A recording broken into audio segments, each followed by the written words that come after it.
Coucou les amis, bienvenue sur PP World. Après la première partie du best-of Mobile World Congress avec plein de petits morceaux de vie à l'intérieur, voici la partie numéro 2. Seconde partie du best-of, toujours des petites choses captées à droite et à gauche sur les stands comme ça pour vous faire vivre le Mobile World Congress comme si vous y étiez. Allez, c'est parti. On en parle partout, c'est le fruit de saison. C'est quoi le fruit de saison? C'est la 5G. Alors moi je me balade ici comme un fou et je regarde ce qui se passe autour de la 5G. Regardez, cette TE c'est marqué en dessous, hop, 5G. Et j'ai l'impression que c'est l'industrie qui s'empare actuellement de la 5G. L'industrie c'est quoi? C'est en effet l'Internet des objets, sont les entreprises, les voitures autonomes, les drones professionnels. Tout ce monde travaille autour de la 5G parce que ça permettra bien sûr un échange de données qui est beaucoup plus rapide, beaucoup plus safe, secure. Donc plus de données égale une industrie qui fonctionne mieux grâce à des moyens de communication beaucoup plus rapides. Là, j'entends pas toujours parler du grand public, curieusement pour le moment, on parle vraiment de l'institutionnel. Et je me pose des questions pour savoir ce qui va se passer sur l'avenir, parce que moi je suis là pour ça.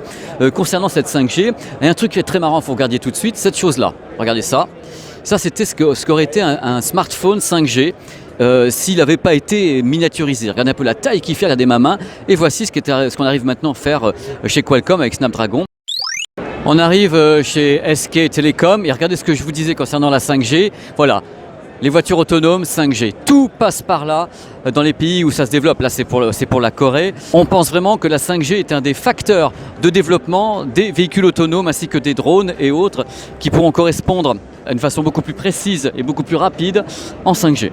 Voilà, j'ai passé un petit peu de temps ici à parler avec les gens de SK Telecom, qui est une des plus grosses boîtes de télécommunications en Corée du Sud, pour leur poser des questions. Écoutez, la 5G, vous en parlez, il y a des stands pour ça, c'est pour quand, c'est pourquoi? Alors ils m'ont dit déjà, on ne peut rien dire, dans le sens où il n'y a pas vraiment de prévision de calendrier pour nous dans tous les cas.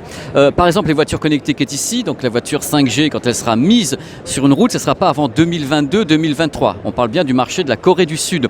Pour tous les matériels qui ne sont pas des matériels professionnels, c'est-à-dire smartphones et autres, ils ne m'ont pas donné vraiment de réponse pour les smartphones. Par contre, ils m'ont dit en effet travailler sur les entreprises, sur la sécurisation de la 5G, parce que le problème c'est l'ouverture de la 5G avec l'Internet des objets. Ils ont un peu peur que l'Internet des objets laisse passer tout, c'est-à-dire que ce soit vraiment la porte ouverte à toutes les fenêtres du piratage et autres. Donc ils essaient de protéger d'abord tous les objets qui pourront être connectés en 5G, entreprises et autres.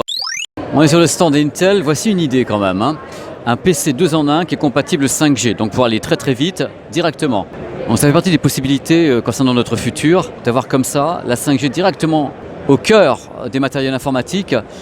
Et ça, c'est vraiment quelque chose que je trouve révolutionnaire. Bon, je vous laisse ça, c'est place au rêve, parce que bon, je ne sais même pas quoi vous dire.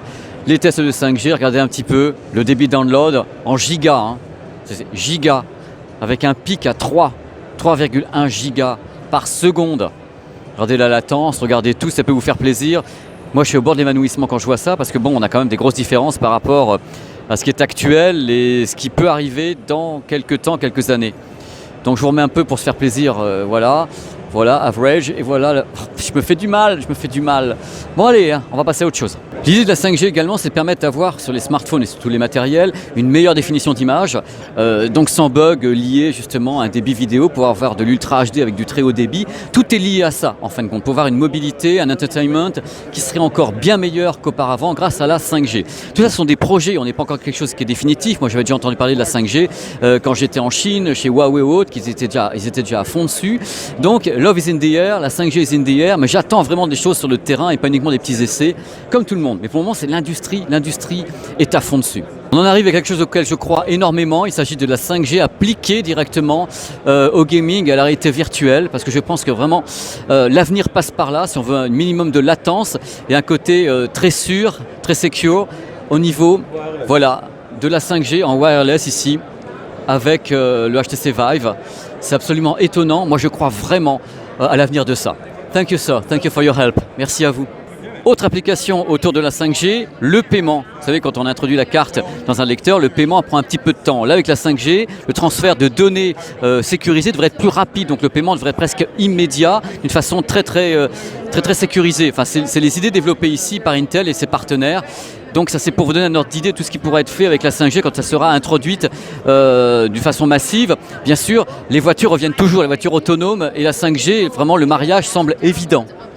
Comme je le pensais, Huawei est très bien placé dans le monde pour devenir un des grands promoteurs de la 5G. J'avais déjà assisté à des choses en Chine avec la 4,5G et la 5G. Ils vont très vite et je pense qu'ils vont être les premiers à commercialiser des routeurs comme ceux qui sont ici en prototype.